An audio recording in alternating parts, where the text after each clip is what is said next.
ఆత్మ బంధువులందరికీ ఆత్మ ప్రణామాలు. బ్రహ్మర్షి పితామహ పత్రిజీకి, మాతా సమానురాలైన స్వర్ణమాల పత్రి గారికి అనంతకోటి ఆత్మ ప్రణామాలు, ధన్యవాదాలు తెలియజేసుకుంటున్నాను ఫ్రెండ్స్. మరి ఈ జూమ్ సెషన్ ద్వారా జాయిన్ అయిన ఆత్మ బంధువులందరికీ స్వాగతం. తిరుమలనాథ పిరమిడ్ ట్రస్ట్ ఆధ్వర్యంలో ప్రపంచమంతా ధ్యానమయం అవ్వాలి, శాకాహారమయం అవ్వాలి, పిరమిడ్స్ జగత్తుగా రూపొందాలనే సత్సంకల్పంతో టిఎంసి ఛానల్ని ప్రారంభించుకున్నాము. మరి ఆ ఛానల్ ద్వారా ప్రతిరోజు ఉదయం 4 నుంచి 6 వరకు ధ్యానము, 6 నుంచి 6:30 వరకు సజ్జన సాంగత్యం జరుగుతుంది. మళ్ళీ 11 గంటల నుంచి 11:30 వరకు సజ్జన స్వాధ్యాయము, దాని తర్వాత ధ్యానం జరుగుతుంది ఫ్రెండ్స్. మరి అందరూ జాయిన్ అవ్వండి, కొత్త వాళ్ళకి లింక్ ని పంపించండి. మరి ఈ రోజు మన ముందున్నారు శ్వేత మేడం, మిర్యాలగూడ నుంచి. తను 10 సంవత్సరాలుగా ధ్యానం చేస్తూ ఉన్నారు, ధ్యాన ప్రచారము చేస్తూ ఉన్నారు. ఈ రోజుల్లో ఒక్క పిల్లలు ఉంటేనే మళ్ళీ అమ్మ చేస్తుందా, అత్త చేస్తుందా, లేకపోతే ఆయాలు ఉండాలా, ఇవన్నీ ఆలోచించే కాలంలో తనకి 2 పిల్లలు ఉన్నప్పటికీ కూడా 3:30 నుంచే తను దినచర్య ప్రారంభిస్తూ ప్రతిరోజు తటవర్తి వారి జూమ్ లో జాయిన్ అవ్వడము, మరి తిరుమలనాథ అన్నదాన కమిటీకి ట్రస్ట్ మెంబర్ గా పనిచేస్తూ ఉంటుంది. అదీ కాక ఎన్నో జూమ్ సెషన్ కి తన క్లాసెస్ చెప్తూ ఉంటుంది. అలాగే ఎన్నో జూమ్ సెషన్ కి మాస్టర్స్ అరేంజ్ చేయడము, ఇలా పిల్లలిద్దరిని మెయింటైన్ చేసుకోవడంతో పాటుగా మరి ఇవన్నీ కార్యక్రమాలు చాలా సులువుగా అత్యంత నైపుణ్యంతో చేయగలుగుతుంది అంటే దానికి కారణం ధ్యాన శక్తే ఫ్రెండ్స్. సో మరి ధ్యాన శక్తితో ఎవరైనా ఏదైనా ఎంతైనా చెయ్యొచ్చు అనడానికి ఉదాహరణ శ్వేత మేడం. మరి ఆ మేడం ఈ రోజు మనకి ధర్మాన్ని గురించి, మానవ జీవితం అనేది ధర్మో రక్షిత రక్షిత అంటారు. మరి ధర్మాన్ని మనం కాపాడితే మనని ధర్మం కాపాడుతుంది. కానీ చాలా మందికి ఎన్ని రకాల ధర్మాలు ఉన్నాయి, ఎలాంటి ధర్మాలు ఉన్నాయి అనేవి తెలియదు కదా. మరి అలాంటి ధర్మాలను గురించి ఈ రోజు తన జ్ఞానాన్ని మనతో పంచుకోవడానికి మన ముందుకు వచ్చారు శ్వేత గారు. ఆవిడకి చక్కగా వెల్కమ్ చెప్దాం friends. Shweta madam, welcome to the session. Over to you madam. Prasanna ఇవాళ మైథిలి అని కొత్తగా మా మా కుటుంబం పెద్ద కోడలండి, తను జాయిన్ అయింది. ఓకే, మైథిలి. క్లాస్ అయిపోయాక నేను ఒక 2 మినిట్స్ కొత్త వాళ్ళకి ఎక్స్ప్లెయిన్ చేసి ధ్యానంలో కూర్చోబెడతానమ్మా. రోజు కూడా ఈ సెషనే కొత్త వాళ్ళకి కాబట్టి క్లాస్ అయిపోయిన తర్వాత ఒక 2-3 మినిట్స్ నేను ఖచ్చితంగా కొత్త వాళ్ళ కోసం మాట్లాడిన తర్వాతే ధ్యానంలో కూర్చోబెడతాను. ఓకేనా? ఓకేమ్మా, థ్యాంక్ యూ మేడం. స్టార్ట్ చేయండి. Thank you madam, thank you.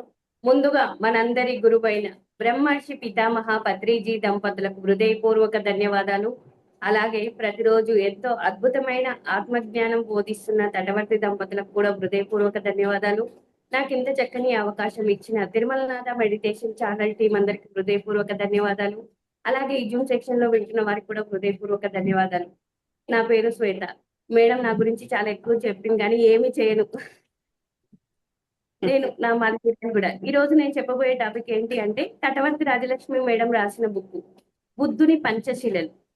అందులో నుంచి ఒక టాపిక్ వచ్చేసి మానవ జీవితం ధన్యం అవ్వాలి అంటే అసలు ఏం చేయాలి. మానవ జీవితం ధన్యం అవ్వాలి అంటే 3 పాయింట్లు ఇవ్వడం జరిగింది. మొదటిది దానం, రెండోది ధ్యానం చేయడం, 3 ధర్మం. వీటి గురించి కొంచెంగా తెలుసుకుందాం. తెలుసుకుంటే మన ధ్యానం ఎంత ఇంపార్టెంట్ మన లైఫ్ లో అన్నది అర్థమవుతుంది. అసలు దానం అంటే గొప్ప పుణ్యకార్యం. అది పుణ్యకార్యం అంటే మనకు భోగవంతమైన జీవితం కావాలి అంటే దానం చేయాలి. అది ఎంతో గొప్ప మనసు ఉంటేనే మనం దానం చేస్తాము. అది లేకపోతే మనం ఎవరికి ఇవ్వడానికి ఇష్టపడం. అది మనం సహజ గుణం కావాలి అన్నది నేను ఈ ధ్యాన మార్గంలో నేర్చుకున్నాను, సద్గురువుల ద్వారానే నేర్చుకున్నాను. ఎందుకు అంటే అది మనకెంతో దానం చేయడమే. ఇప్పుడు మనం ధ్యానానికి ఉదాహరణగా ఎవరిని తీసుకుంటాం? కర్ణుడినే తీసుకుంటాం. దాన కర్ణుడు అంటారు. ఎందుకు ఆయన అంత కర్ణుడు దాన గుణానికి అంత గొప్ప దాతగా ఉన్నాడు అంటే ఆయన అన్ని దానం చేయడంలో నెంబర్ 1 అని. ఆయనకు మించిన వాళ్ళు ఎవరూ లేరు. కాబట్టి ఆయన గురించి కూడా తెలుసుకోవాలి. అసలు దాన కర్ణుడు అని ఆయన అంటే ఎందుకు? ఒకసారి ఋషులు ఒక మహాయాగాన్ని చేయాలి అనుకున్నారంట. ఒక వారం రోజులు కంటిన్యూగా వర్షం పడుతుంది. ఆ యాగం చేయాలి అని అనుకున్నప్పుడు ధర్మరాజు దగ్గరికి వెళ్ళారంట. ధర్మరాజు దగ్గరికి వెళ్తే నేను కూడా ఏం చేయలేను, సమిధలన్నీ పచ్చిగా ఉంటాయి అన్నట్టు. అదే కర్ణం దగ్గరికి వెళ్ళి అడిగినప్పుడు ఒక్క నిమిషం కూడా ఆలోచించకుండా తన తలుపులు పగలగొట్టి ఇవ్వడము, కిటికీలు పగలగొట్టి ఇవ్వడం, అలా ఇచ్చి మీరు ఈ యాగాన్ని సంపూర్ణం చేసుకోండి అని ఇవ్వడం జరిగిందంట. అంటే ఎంత గొప్ప దాన గుణం అన్నది ఇక్కడ మనం అర్థం చేసుకోవాలి కర్ణుడిని. ధర్మరాజుకి మళ్ళీ కృష్ణుడు ఇద్దరికి పరీక్ష పెడతాడంట, ధర్మరాజుకి కర్ణుడికి. ఒక బంగారు కొండ దగ్గర ధర్మరాజు నుంచి ఎవరికి ఇవ్వాలి అనుకుంటావో ఇవ్వు అని దండోర వేపిస్తాడంట. దండోర వేపించి అప్పుడు వారం రోజులు ధర్మరాజు ఆయన కొంచెం కొంచెమే ఇస్తాడు అన్నట్టు దానం చేయడం. ఆయన ఇచ్చి ఇచ్చి అలసిపోతాడు. ఇచ్చిన తర్వాత మళ్ళీ కర్ణునికి ఈ పని నువ్వు కంటిన్యూ చేయని చెప్తాడంట. కర్ణుడికి ఇవ్వని చెప్పినప్పుడు కర్ణుడు ఏం చేస్తాడంట, ఎవరికి ఎంత అవసరం ఉందో అంత తీసుకెళ్ళండి అని చెప్పాడంట. అంటే ఇక్కడ ధర్మం కన్నా ఈయన ధర్మాన్ని ఆచరించాడు ధర్మరాజు.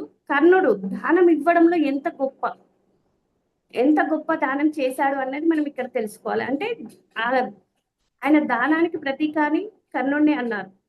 అలాగే ఇంకో సందర్భంలో కూడా ఆయన భోజనం చేస్తుంటే బంగారు పాత్ర బాగుంది అని కృష్ణుడు అన్నప్పుడు ఆ ఎడమ చేతి అది ఎంబడే ఇచ్చాడంట. ఎందుకు ఎంబడే ఇచ్చావు భార్య అన్నదంటే, ఎంబడే ఎందుకు ఇస్తున్నావు, తర్వాత ఇయ్యొచ్చు కదా చెయ్యి కడుక్కొని అంటే, ఆ చెయ్యి కడుక్కునే లోపు నా మనసు మారిపోవచ్చు. చెయ్యి కడుక్కునే లోపు నా మనసు మారిపోవచ్చు. మనసు మారిపోతే నేను ఇవ్వనేమో, అందుకే ఎడమ చేతితోనైనా ఇచ్చాను అని చెప్పడం జరిగింది. అంటే మనం కూడా ఏదైనా సరే, మనకు పత్రి సార్ ఏం చెప్పాడు, పంచింది పెంచబడుతుంది. ఏదైనా ఇవ్వాలి, ఇవ్వడంలోనే ఉంది ఆనందం. ఇస్తూ ఉంటేనే మనకు వస్తూ ఉంటది. సృష్టి నియమం కూడా ఏంటి అంటే దానం చెయ్యాలి. మనం మానవ జన్మ ధన్యం అవ్వాలి అంటే దానం కూడా ప్రధానమే కదా. మనం ఎంతో పుణ్యం చేస్తేనే ఈ ధ్యాన మార్గంలోకి వచ్చాం. ఏ పుణ్యము చేయకుండా మనకు ఈ ధ్యాన మార్గంలో వచ్చామంటే రాలేదు. మనకు సార్ ఏం చెప్పాడు, 300 నుండి 350 జన్మలు దాటితేనే ఈ ధ్యాన మార్గంలోకి వస్తాము. ఈ ధ్యాన మార్గంలోకి వచ్చినప్పుడు మన మనసు కూడా చాలా ప్యూర్ గా ఉండాలి అంటున్నాడు సార్. ఏదైనా పంచింది పెంచబడుతుంది. ఇది మాత్రం నేను బాగా అది నా నరాలు వినిపించుకున్నాను. ఎందుకు అంటే అది ఏ విధమైన సరే, మన దగ్గర డబ్బే కాదు ఇవ్వాలి అంటే, మన దగ్గర ఎన్నో ఉన్నాయి ఇవ్వడానికి. సమయం ఉంది, మన శక్తి ఉంది, వాక్ ఉంది.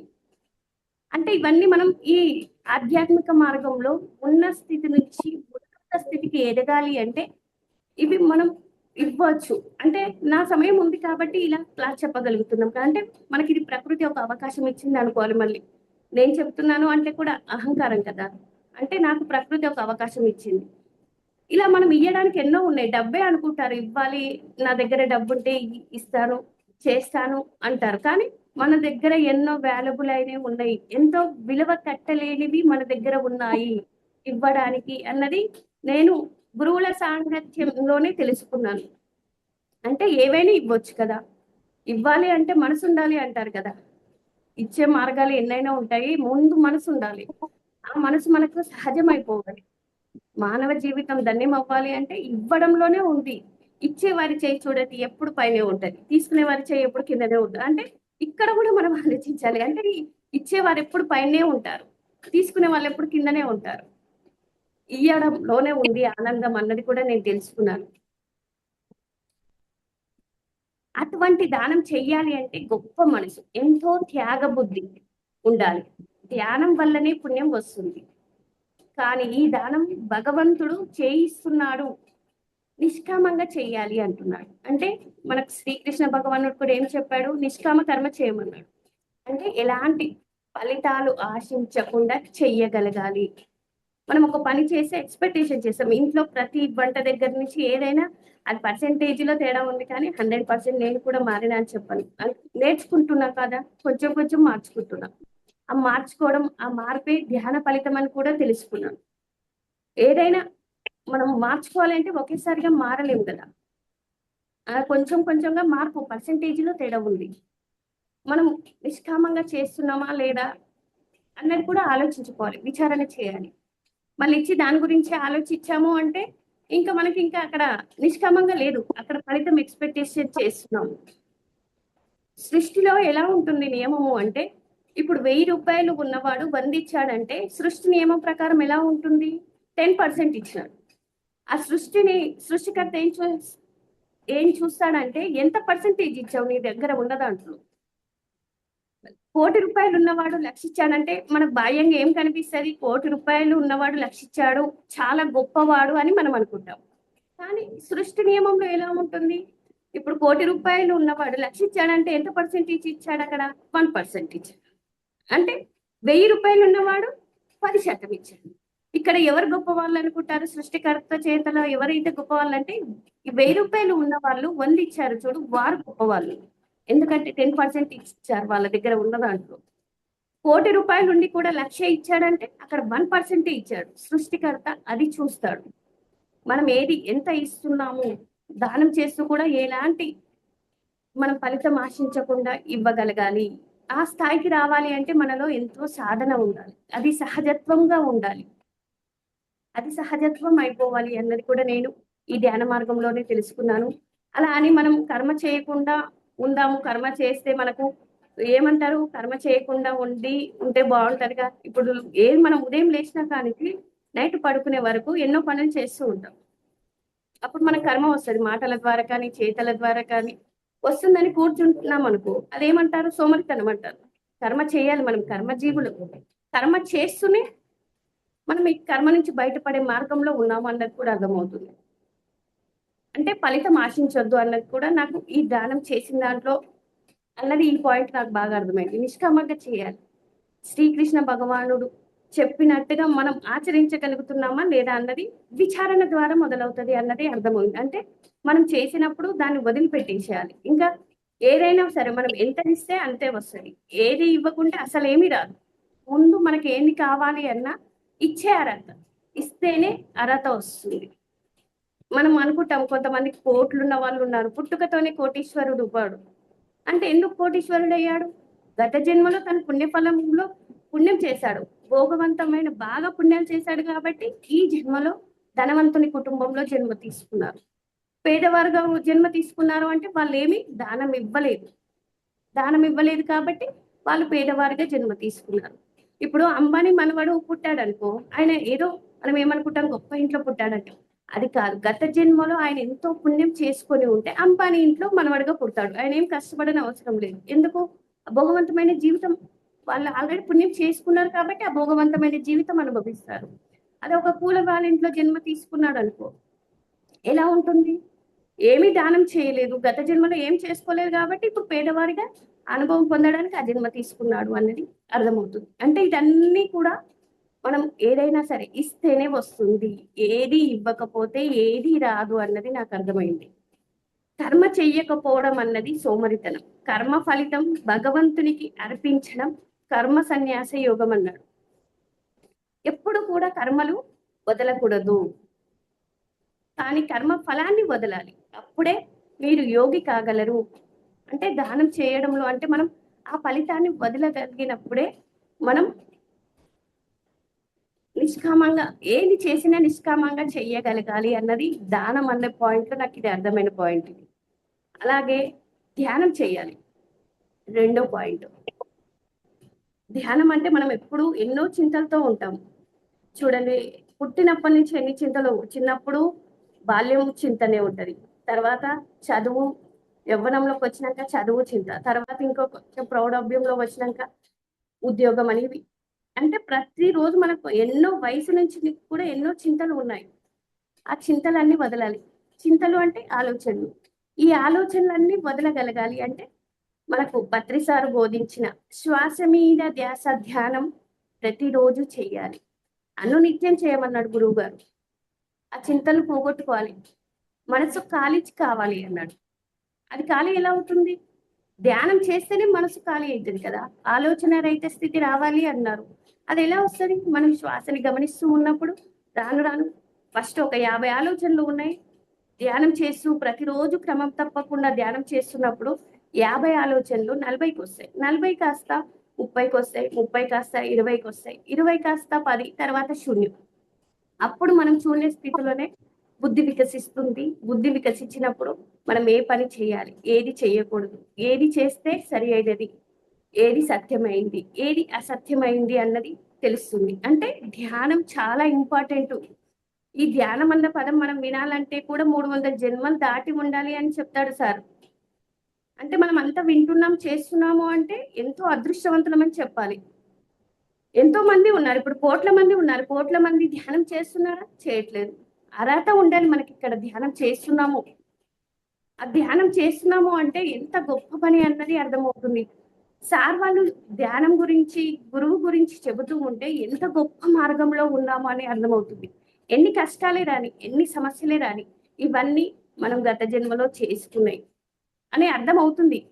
ఎవరినో బాధ పెట్టాము, ఇప్పుడు మనం బాధపడుతున్నాం అన్నది కూడా అర్థమవుతుంది. అంటే ఈ ధ్యానం చేస్తున్నప్పుడు కొండంత కష్టమైనా సరే చీమంత దానిలేక అనిపిస్తుంది. దాన్ని, ఆ కష్టాన్ని తట్టుకునే శక్తి ధ్యానం ద్వారా వస్తుందని తెలుసుకుంటున్నాం.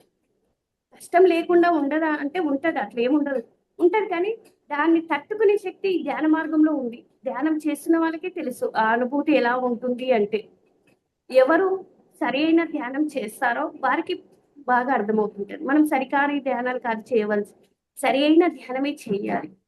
అప్పుడు ఆ ధ్యాన అనుభవం ఎలా ఉంది, ఆ అనుభూతి ఎలా ఉంది అంటే వర్ణించాలి అంటే, ఇప్పుడు ఒక మామిడి పండు ఎలా ఉందంటే అందరూ ఆ కలర్ చెప్తారు, అది ఎరుపు రంగులో ఉంది, ఆరెంజ్ లో ఉంది అని చెప్తారు. దాని అనుభూతి చెప్పాలి అంటే ఎవరు చెప్తారు? ఎవరికి వాళ్ళు స్వ అనుభవంగా దాన్ని తిన్న వాళ్ళు చెప్పగలుగుతారు. ధ్యానం కూడా అంతే. ఇప్పుడు నేను చెబుతున్నాను అంటే నా అనుభవంగా చెప్తాను కదా. ధ్యానం ఇంత గొప్పది, ధ్యానం వల్ల నేను ఈ జ్ఞానం పొందాను, ఇది భగవంతుని చేరుకునే మార్గం, ముక్తిని మోక్షం పొందాలి అంటే ఈ ధ్యాన మార్గమే అని నేను చెప్తాను. అది నువ్వు నమ్మాల్సిన అవసరం లేదంటే నువ్వు దాన్ని స్వయంగా సాధన చేయాలి, నీకు నువ్వు చెయ్యాలి. పత్రి సార్ ఏమంటాడు? నువ్వు ఆధ్యాత్మిక పరిశోధన చెయ్యి అంటున్నాడు. ఎవరో చెప్పారు అని నమ్మడం కాదు, నీకు నువ్వు స్వయంగా పరిశోధించు. పరిశోధించినప్పుడే నువ్వు ఆ అనుభవం పొందగలుగుతావు, నీవు చెప్పగలుగుతావు. అంటే మనకు మనం ఇక్కడ ఆధ్యాత్మిక పరిశోధన చేయాలి అంటున్నారు, ఎవరో చెప్తే నమ్మడం కాదు. అంటే ప్రతి ఒక్కరం ఈ ధ్యానంలో ఉండే ఆ మాధుర్యం ఎలా ఉంటుంది అంటే ఎవరికి వాళ్ళు స్వయంగా సంపాదించుకోవాలి సాధన చేసి. సాధన అంటే మనం స్వయంగా సంపాదించుకున్న ధనం, అది ఎవరో ఇస్తే రాదు, మనకు మనం కృషి చేయాలి, ఇక్కడ మనం శ్రద్ధ పెట్టాలి. అప్పుడే ఈ ధ్యానం రుచి మనకు అర్థమవుతుంది. ధ్యానం ఎందుకు అంటే మనం మోక్షం పొందాలి అంటే ఇంకే మార్గాలు లేవు, ధ్యానమే చిట్ట చివరిది అంటారు కదా. అంటే మోక్షం పొందాలి. దేని నుండి మోక్షం పొందాలి? ఈ జనన మరణాల నుండి మోక్షం పొందాలి. ఇదేదో చనిపోయిన తర్వాత వచ్చేది కాదు. మోక్షము అంటే విడుదల, ప్రతి దాని నుండి విడుదల కావాలి.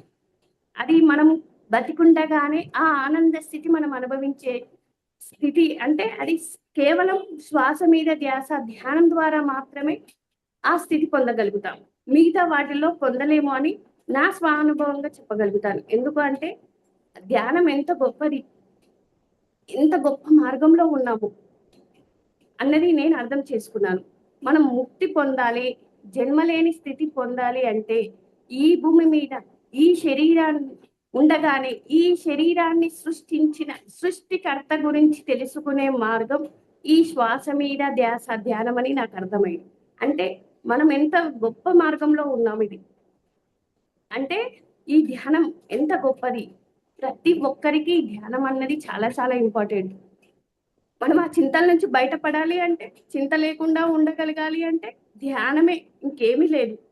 ధ్యానం ఇతి మూలం జగత్ అన్నాడు పత్రి సార్. అంటే అన్నిటికీ మూలం ఏమీ లేదు, ధ్యానమే చెయ్యాలి. మనకి ఏ సమస్య రాని, కష్టం రాని, నష్టం రాని, దాని నుంచి మనం బయటపడాలి అంటే మనం శ్వాస మీద ధ్యాస ధ్యానం చెయ్యవలసిందే. అప్పుడు మాత్రమే మనం మోక్ష స్థితిని పొందగలుగుతాము. అనునిత్యం చేయాలి సాధన. అంటే ఏదో నిన్న 4 గంటలు చేశాను ఇప్పుడు ఏముందిలే రేపు చేద్దాంలే అనుకోకూడదు. రేపు అంటే మళ్ళీ ఎలా ఉంటుంది అంటే ఈ ఆధ్యాత్మిక మార్గంలో మళ్ళీ దిద్దినట్టుగా ఉంటుంది. అంటే సాధన ఎంత ఇంపార్టెంట్ అన్నది నేను అర్థం చేసుకున్న పాయింట్ ఇక్కడ. ప్రతిరోజు క్రమం తప్పకుండా సాధన చేయాలి. ఆ సాధన అన్నది చాలా ఇంపార్టెంట్ అన్నది నేను అర్థం చేసుకున్నాను. ఇంకో పాయింట్ వచ్చేసి ధర్మం, 3వ పాయింట్. మూడో పాయింట్ వచ్చేసి ధర్మం. ధర్మాన్ని ఆచరించినప్పుడే ఆ ధర్మం వారిని కాపాడుతుంది తిరిగి. అందుకే మనం గుళ్ళల్లో కూడా ఈ పదం ఎక్కువ వింటాం, ధర్మో రక్షిత రక్షిత అని వినడమే, కానీ ధర్మం అంటే ఎలా ఉంటది తెలియదు, దాన్ని ఎలా ఆచరించాలో తెలియదు.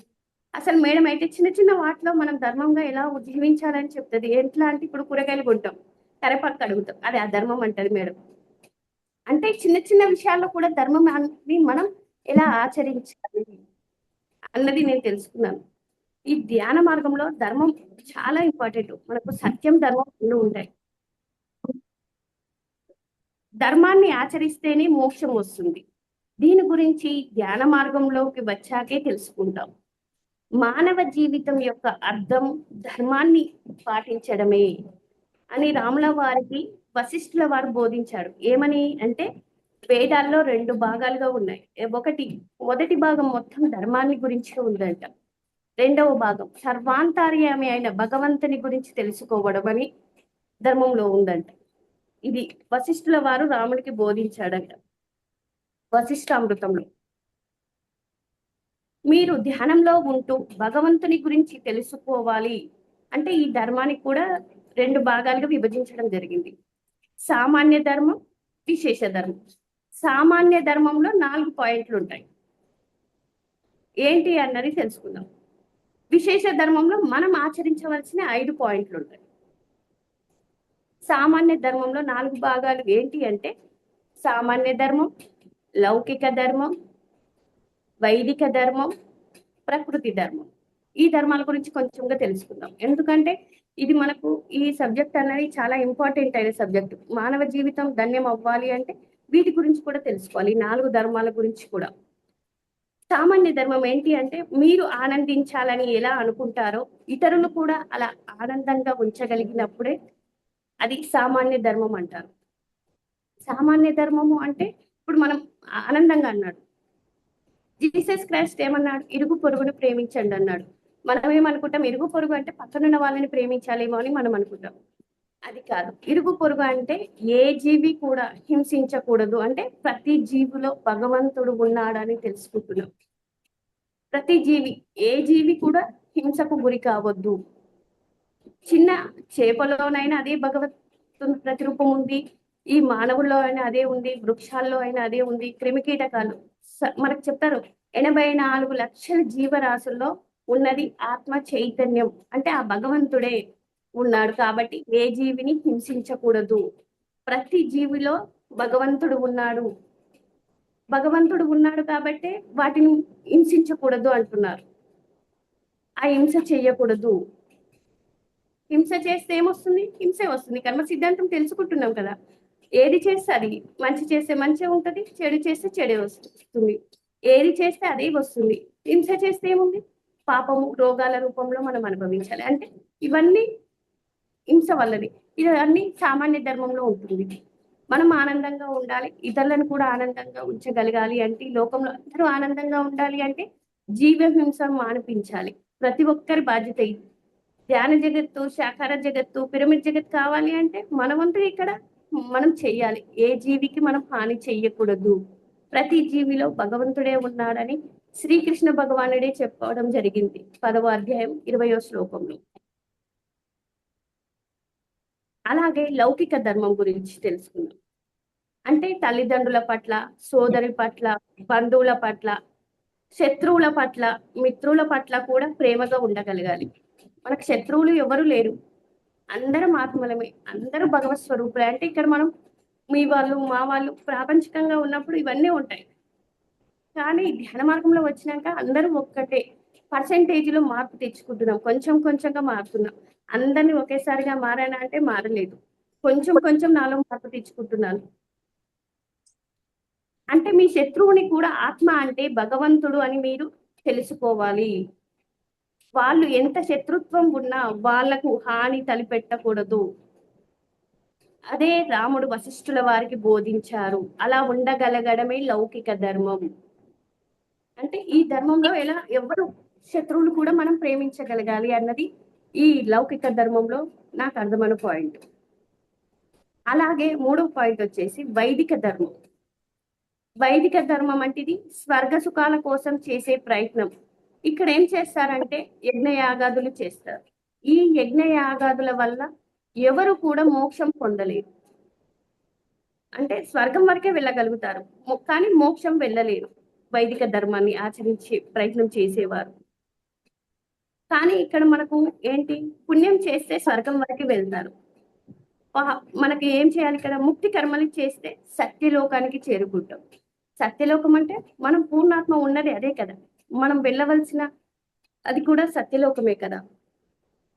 ఆ సత్యలోకం వెళ్ళాలి అంటే మనం వైదిక ధర్మంలో దాటి ఉండాలి. అంటే ధ్యానం చేయాలి. ఇక్కడ ధ్యానము, స్వాధ్యాయం, సజ్జన సాంగత్యము, అలాగే ఈ మార్గంలో సేవ. మనం చేసే కర్మలు కూడా ఎలా ఉండాలి, పాపము వద్దు, పుణ్యము వద్దు, ముక్తి కర్మలు చేయాలి. ముక్తి కర్మలు చేస్తేనే మనం సత్యలోకం చేరుకుంటాం. నాలుగోది వచ్చేసి ప్రకృతి ధర్మం.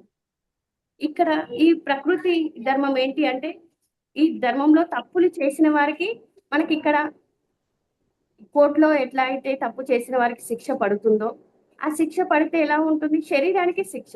దానివల్ల మార్పు వస్తుందా అంటే రాదు. కానీ సృష్టికర్త ఎలా ఉంటుంది, ఆయన ధర్మం, సృష్టికర్త ధర్మం ఎలా ఉంటుంది అంటే, ఇప్పుడు నువ్వు బాధ పెట్టావు అంటే మళ్ళీ వచ్చే జన్మలో ఆ బాధను నువ్వు అనుభవించే విధంగా ఆ అనుభవాలు, బాధలు పెట్టే వాళ్ళ దగ్గర నువ్వు జన్మ తీసుకుంటావు. అంటే వాళ్ళు నీకు పెట్టే విధంగా. మేడం మీరు TMC 1 2 3 కొంచెం అమ్యూట్ చేసుకోండి.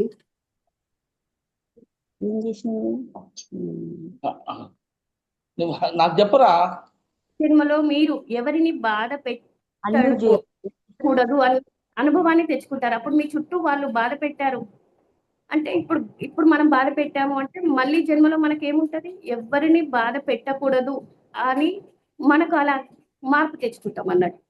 ఆ మార్పు మనకు ఇక్కడ శిక్ష వేస్తే శరీరానికి శిక్ష వేస్తారు. ఆ శిక్ష వల్ల మనలో మార్పు రాదు. ఆ సృష్టికర్త వేసే శిక్ష ఎలా ఉంటుందంటే పర్ఫెక్ట్ గా ఉంటుంది. అది ఎవరి జీవితంలో అయినా సరే ఆ శిక్షను మనం మళ్ళీ ఆ మార్పు మనం తెచ్చుకునే వరకు జన్మలు తీసుకోవాల్సింది. మనలో మార్పు రాలేదు అంటే, మనం కొంచెం కూడా నేర్చుకోలేదంటే మళ్ళీ జన్మలు తీసుకుంటూనే ఉంటాం. ఇప్పుడు ఒకే క్లాసు 1వ తరగతి 2 సార్లు చదివితే ఎలా ఉంటుంది, 3 సార్లు చదివితే ఎలా ఉంటది అంటే బోర్ వచ్చేస్తుంది కదా. అంటే అప్పుడు మనకు అనిపిస్తుంది కదా, ఈ 1వ తరగతి నేను ఎన్నిసార్లు చదవాలి, 2వ తరగతికి పోవాలి అంటే నేను మళ్ళీ ఎవరిని బాధ పెట్టకూడదు, ఎందుకు వచ్చినా కూడా ఈ మార్పు తెచ్చుకుంటే అయిపోద్ది ఇక్కడితో అనే విధంగా ఉంటుంది. అలా ఈ జన్మలో అలా బాధపడుతూ ఇంకెప్పుడు ఎవరిని బాధ పెట్టకూడదు అనే మార్పు వస్తుంది. ఈ 4 సామాన్య ధర్మాలే. ఈ 4 కూడా సామాన్య ధర్మాలే. సామాన్య ధర్మం, లౌకిక ధర్మం, వైదిక ధర్మం, ప్రకృతి ధర్మం, ఇవన్నీ సామాన్య ధర్మం కిందకే వస్తుంది. ఇప్పుడు విశేష ధర్మం గురించి తెలుసుకుందాం. విశేష ధర్మం కోసమే మానవ జన్మ తీసుకున్నాం. ఒక 2 minutes లో అంటే విశేష ధర్మానికి ఇంకొక క్లాస్ తీసుకుంటే బాగుంటదేమో. లేదు, కొంచెమే ఉంది. ఈ విశేష ధర్మాన్ని ఒక 2 minutes లో కంప్లీట్ చేస్తాం. విశేష ధర్మం కోసమే మానవ జన్మ తీసుకున్నాం, కానీ మానవులు విశేష ధర్మాన్ని మర్చిపోయారు. జ్ఞానులు విశేష ధర్మాన్ని పాటిస్తున్నారు. మీరు అజ్ఞానంలో పడిపోకుండా గురువుల ద్వారా ఈ జ్ఞానాన్ని నిరంతరం పొందుతారు. విశేష ధర్మం పాటించాలనుకునేవారు 5 ప్రశ్నలు వేసుకోవాలి. అంటే మొట్టమొదటి ప్రశ్న ఏంటి అంటే, నేను ఎవరు? రెండోది, నేను ఎక్కడి నుంచి వచ్చాను? మూడోది, ఏం చేయడానికి వచ్చాను? 4, చేసేటప్పుడు వచ్చే ఆటంకాలు ఏమిటి? 5, ఇది ఆచరించడం వల్ల వచ్చే లాభం ఏమిటి? అంటే నేను ఎవరు అన్నదైతే ధ్యాన మార్గంలోకి వచ్చినాకనే తెలుసుకున్నా. నేను దేహం కాదు, ఆత్మ అని తెలుసుకున్నాను. ఎక్కడి నుంచి వచ్చామంటే పూర్ణాత్మ నుండి విడుబడిన అంశాత్మలు అని తెలుసుకున్నాం. ఆ అంశ ఒక శరీరంలో ప్రవేశించి జీవాత్మగా జన్మ తీసుకుంటుంది. ఆ జీవాత్మే పరమాత్మగా ఎదగాలి అంటే భూమి మీదకి రావాల్సిందే, పాఠాలు నేర్చుకోవాల్సిందే. అప్పుడే మనం మళ్ళీ పూర్ణాత్మని చేరుకుంటాం. మనకంటూ పూర్ణాత్మ ఒక లక్ష్యాన్ని పెట్టింది అన్న విషయం కూడా ఇక్కడికి వచ్చిన తర్వాతే తెలుసుకున్నాను. ధ్యాన మార్గంలో అయినా నేను అంతకుముందు చేసిన 6 సంవత్సరాల ధ్యానం వల్ల నేనేమి తెలుసుకోలేదు. తటవర్తి సార్ వారి జూమ్ లోనే నేను ఈ విషయాలన్నీ తెలుసుకోవడం జరిగింది. గురువు సాంగత్యం చాలా ఇంపార్టెంట్ కాబట్టి గురువు ప్రతి విషయాన్ని వివరిస్తూ ఉంటాడు.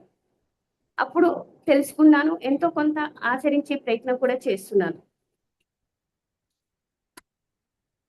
అలాగే ఏం చేయడానికి వచ్చాం అంటే ఇక్కడికి మనం ఎందుకు వచ్చాము అన్నది కూడా అర్థమైంది. అంటే ఈ శరీరం తీసుకొని ఈ శరీరం ఉండగానే ధ్యాన సాధన చేయాలి, జ్ఞానం పొందాలి. సంపూర్ణ జ్ఞానం పొందితే మళ్ళీ జన్మ తీసుకోవాల్సిన అవసరం కూడా లేదు.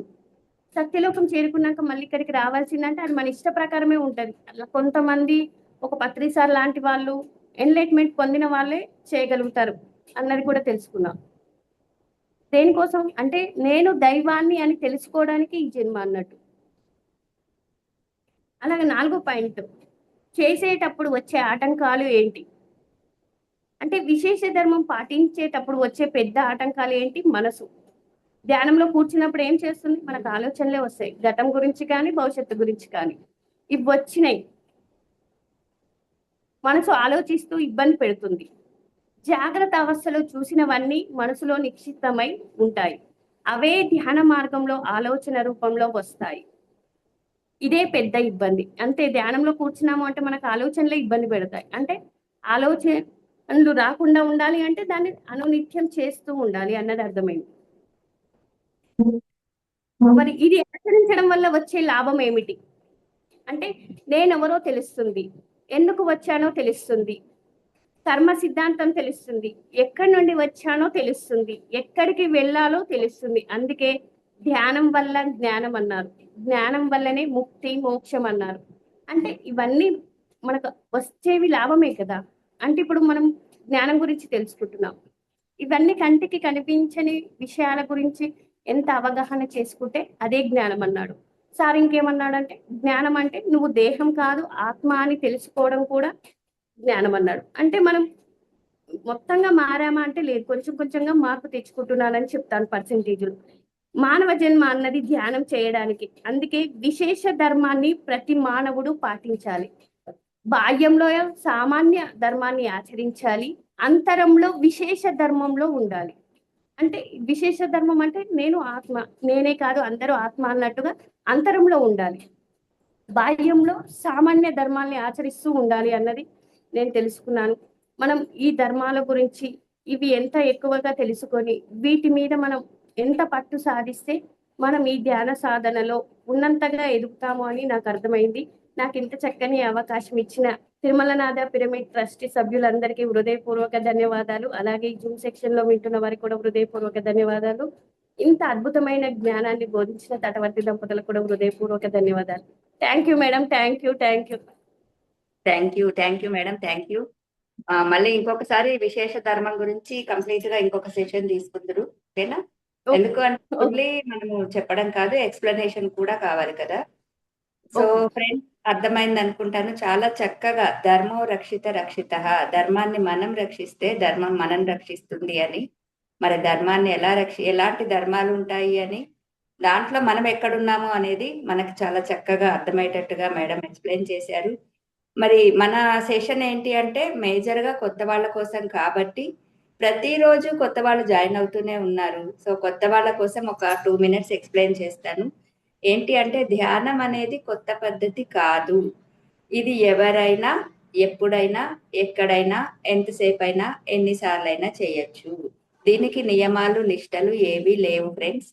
సో ఇప్పుడు మీరు ధ్యానం చేయడానికి కూర్చునేటప్పుడు ఒక పని చేయండి. ఏంటి అంటే గదిని వీలైనంత వరకు చీకటి చేసుకోండి. అంటే కర్టెన్స్ ఉంటే కర్టెన్స్ వేసేయండి. ఇప్పుడు మీరు ఒక రూమ్ లోకి వెళ్ళిపోయి తలుపేసేసుకోండి. సెల్ సైలెంట్ లో పెట్టండి. ఒక 1/2 glass వాటర్ తాగండి. సో ఇవన్నీ ధ్యానానికి ముందు, ఒక పూజకి ఎలాగైతే మనం పూలు సమకూర్చుకొని చక్కగా కూర్చొని ప్రశాంతంగా ఎలాగైతే పూజ చేస్తామో అలాగే ధ్యానానికి కూడా ఎవరు డిస్టర్బెన్స్ చెయ్యకుండా చూసుకోండి. ధ్యానము అంటే మన అంతరంగంలోకి మనం చేస్తున్న ప్రయాణం. ఇది కూడా ఏంటంటే గ్రూప్ మెడిటేషన్ చేస్తున్నాము. ఎందుకంటే గ్రూప్ మెడిటేషన్ వల్ల 3 శక్తి ఎక్కువగా వస్తుంది. మనం ఒక్కలమే చేసినప్పటికంటే గ్రూప్ లో చేసినప్పుడు ధ్యానం అనేది చాలా చక్కగా కుదురుతుంది. కాబట్టి మిమ్మల్ని ఎవరు డిస్టర్బ్ చేయకుండా చూసుకోండి. ఒక 1/2 glass వాటర్ తాగండి. కళ్ళజోడు ఉన్న వాళ్ళు కళ్ళజోడు తీసేయండి. వేళ్లలో వేళ్ళు ఇలా పెట్టుకోవాలి. కొంతమంది ఇలా పెడతారు, కొంతమంది ఇలా పెడతారు. కానీ సరి అయిన ధ్యానంలో పత్రి సార్ చెప్పిందైతే ఇలా వేళ్ళలో వేలు పెట్టుకోవాలి. కాలు ఒక కాలుకి ఒక కాలు ఇలా టచ్ అవ్వాలి. ఎందుకు కళ్ళు మూసుకోమన్నారు అంటే 80% ఎనర్జీ కళ్ళ ద్వారా బయటకు వెళ్ళిపోతుంది. 10% ఎనర్జీ చేతుల ద్వారా ఇలా పెట్టినప్పుడు బయటకు వెళ్తుంది. కాళ్ళ ద్వారా అంటే కాళ్ళు ఇలా వేరువేరుగా ఉంటే 10% ఎనర్జీ బయటకు వెళ్తుంది. కాబట్టి మనం ఏం చేసాం ఇక్కడ, వేళ్లలో వేలు పెట్టాము, కళ్ళజోడు తీసేసాము, కళ్ళు మూసుకున్నాము, కాళ్ళు క్రాస్ చేసాము. అంటే ఫస్ట్ బయట ఎనర్జీ వస్తది రాదు పక్కన పెట్టేయండి. మీ లోపల ఎనర్జీ మీ లోపలే రొటేట్ అవుతుంది. ఇప్పుడు మనం ఒక రూమ్ లో నుంచి ఇంకో రూమ్ కి వెళ్ళినప్పుడు ఫ్యాన్ ఆఫ్ చేస్తాం, లైట్ ఆఫ్ చేస్తాం. ఎందుకని? కరెంట్ మనం ప్రొడ్యూస్ చేయట్లేదు, కానీ కరెంట్ మనం సేవ్ చేస్తున్నాము. అలాగే ఇప్పుడు మన బాడీలో ఉన్న ఏదైతే ఎనర్జీ ఉందో అది మనలో రొటేట్ అవుతుంది. కాబట్టి ఈ 30 మినిట్స్ ఆర్ 40 మినిట్స్ మీరు కూర్చున్నారు అంటే ఈ 40 మినిట్స్ అట్లీస్ట్ కొత్త ఎనర్జీ వస్తది రాదు పక్కన పెట్టండి. మీకున్న ఎనర్జీ అయితే మీరు వేస్ట్ కాకుండా ఉండడానికి ఈ పద్ధతి అనేది ఉపయోగపడుతుంది. దీన్ని ఆనాపానసతి ధ్యానం అంటారు. ఆనా అంటే పీల్చే గాలి, అపాన అంటే విడిచే గాలి, సతి అంటే కూడుకొని ఉండడం. సో ఇవన్నీ చేశాక మనం ఏం చేయాలి? కళ్ళు మూసుకొని నేను ఇన్స్ట్రక్షన్స్ ఇస్తూ ఉంటాను. ఫస్ట్ లో కొంచెం పెద్దగా మాట్లాడతాను, తర్వాత స్లోగా మాట్లాడతాను, తర్వాత అసలు మాట్లాడకుండా ఉంటాను. మీరు నా మాటల మీద కాన్సన్ట్రేషన్ చెయ్యక్కర్లేదు. జస్ట్ మీరు మీ శ్వాసని గమనిస్తూ ఉండండి. మిమ్మల్ని లోనికి తీసుకెళ్ళడానికి చేసే ప్రయత్నం నేను చేస్తున్నాను ఫ్రెండ్స్. కాబట్టి మాటలు వినిపిస్తున్నాయి, వినిపించట్లేదు, కళ్ళు తెరిచేసి నా ఫోన్ ఏమన్నా ఆగిపోయిందా, నెట్ ఆగిపోయిందా అని ఎవరు టెస్ట్లు చేయకండి. అక్కడ ఏది అసలు మీరు సెల్ అనేది ముట్టుకోకండి. నేను ఓకే చెప్పేంత వరకు అలాగే కూర్చోండి. ఓకేనా? అర్థమైంది అనుకుంటాను. ఎవరికన్నా కొత్త వాళ్ళకి ఏదైనా డౌట్ ఉందా దీంట్లో? ఉంటే అడగండి. ఓకే అండి. ఎవరికైనా డౌట్ ఉంటే మాత్రం అడగండి. లేదు అంటే హాయిగా కూర్చున్నాం ఫ్రెండ్స్. చక్కగా మన ఇంట్లో మనం ఉంటూ సామూహిక ధ్యాన సాధన మనకి నచ్చిన సమయంలో మనం సామూహికంగా ధ్యాన సాధన ఎంత గొప్ప వాళ్ళమో కదా. మనము చక్కగా మన ఇంట్లో మనం ఉంటూ ధ్యానం చేసుకుంటున్నాం. హాయిగా కూర్చోండి. కళ్ళజోడున్న వాళ్ళు తీసేయండి, వేళ్లలో వేలు పెట్టుకోండి, కాళ్ళు క్రాస్ చేయండి, రిలాక్స్ గా కూర్చోండి.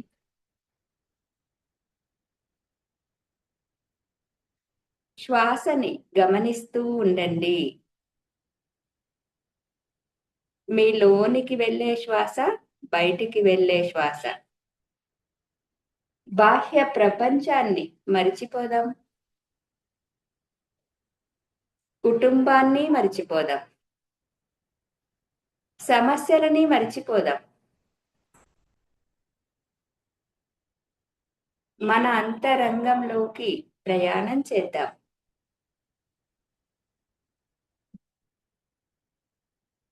అంతరంగమున అన్నీ నీవనుచు తిన్నగా వెతికి తెలుసుకుంటున్నయా అన్నాడు త్యాగరాజు. మరి అంతరంగంలో ఉన్న భగవంతుడిని కలవడానికి మార్గం శ్వాస మీద ధ్యాస. శ్వాస ఇక్కడికి వెళ్ళొచ్చు, ఎక్కడికైనా వెళ్ళొచ్చు ఫ్రెండ్స్. అది ఎక్కడికి వెళ్తుంది అనే దానిని మాత్రమే గమనించండి. అది వేడిగా ఉందా, చల్లగా ఉందా, బయటికి వచ్చే శ్వాస ఎలా ఉంది, లోనికి వెళ్ళే శ్వాస ఎలా ఉంది. శ్వాసని పట్టుకుందాం. శ్వాసే మీ గురువు.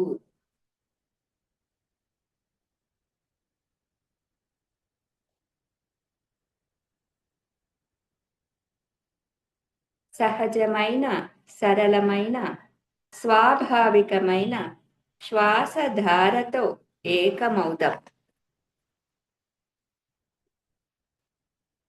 మన శ్వాసతో మనం కలిసి ఉండడం నేర్చుకుందాం.